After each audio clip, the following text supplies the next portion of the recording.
Chapter 7, verse 30 of the Bhagwad Gita, which has really influenced me today. By practicing yoga, the devotee learns to perceive the presence of God in his physical, astral, and causal bodies and learns to unite his heart with the bliss of the soul. Such a God conscious yogi retains his divine consciousness even at the time of the colossal earthquake of death. In order to keep the continuity of God awareness at the time of the most important event, that is, earthly transition, the yogi must be highly advanced. When the canary, that is, an ordinary devotee, is caught by the cat that is approaching death, it forgets its divine warblings and starts screeching in terror. It is therefore necessary to establish the ecstatic divine union so deeply that severe trials of disease or the approach of death will not cause the devotee to scream in dread and to forget the holy presence of God.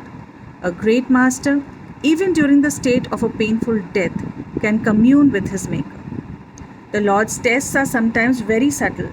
Jesus, during his agony on the cross for a minute, felt God slipping away from him. So he cried, my God, why hast thou forsaken me?" Other fully illumined masters have similarly known a moment or two of trial at the time of death, yet, like Christ, they emerged triumphant. The ordinary man's center of consciousness is the body. He is constantly troubled by its changes. He should practice meditation until he feels his consciousness centered on God. In that state, the devotee has no more concern about his body. He feels divinity within and without. When his body, mind, and soul are saturated with the Lord, he can rise above all tests of dire sufferings and the approach of death. Experiencing the unparalleled joy of God, the devotee forgets all pain.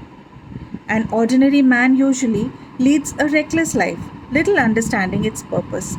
He does not realize that his whole life is a spiritual military training school in which he should discipline his body, mind, and emotions to achieve victory at the final battle of death on the last day of his earthly sojourn. Lacking this realization, the mortal man finds himself unprepared for death. At that time, the soul, with its ego consciousness, gradually retires to the astral and causal bodies. Man's dimming mind is then disturbed by the awakened memory of all kinds of battling good and evil karma of this life and of past lives. Then he finds death inexorably separating his soul, encased in the astral and causal bodies, from his physical body. The ego is aghast to discover that the long familiar bodily instrument is becoming inert and insensible at the approach of death. Accustomed to think and feel with the body, the ego is bewildered and senseless when deprived of the brain and the sense organs. The ego enters a tug of war with death. So long as desire for physical life remains, the ego lodges adamantly in the brain and the spine, even while a state of apparent death is manifesting in the physical form. When the ego utterly fails to arouse the paralyzed body, it reluctantly makes its exit in the astral body into the astral world. Then the ego sleeps for a while in the astral body or is conscious of life in an astral world. After a while, the ego begins to be disturbed by its innate subconscious material desires and by the muffled longing to express itself through a physical vehicle. At this time, the cosmic law of karma, acting according to the desires and nature of the physically disembodied ego, sends it to be reborn on earth to parents similar in certain karmic respects to this wandering soul.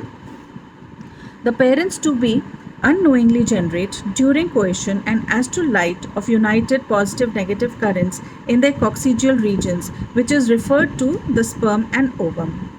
When the sperm and its genetic and karmic potential from the father unites with the ovum and its pattern from the mother, there is a flash of astral light from this fertilized cell that attracts and guides the physically disembodied ego with its compatible karmic blueprint into the heaven of its new primal cell of life.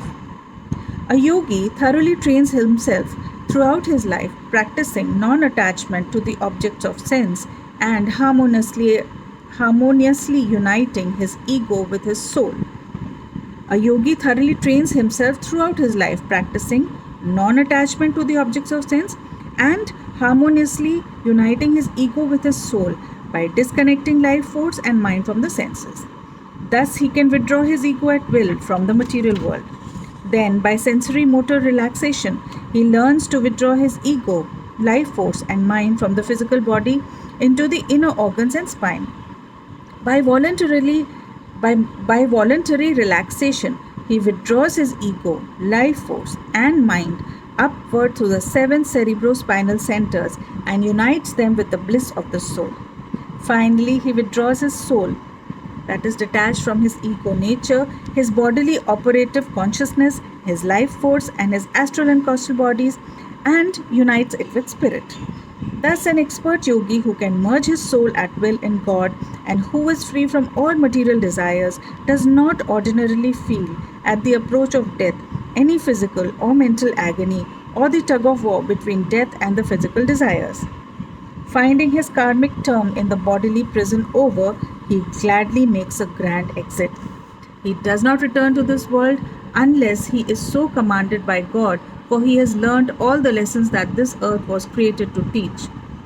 Om Tat Saditi Srimad Bhagwad Geeta Panivastu Brahma Vidyayam Yog Shastre Shri Krishna Arjun Samvade Gyan Vigyan Yogo Nam Sat Sapmodhyaya.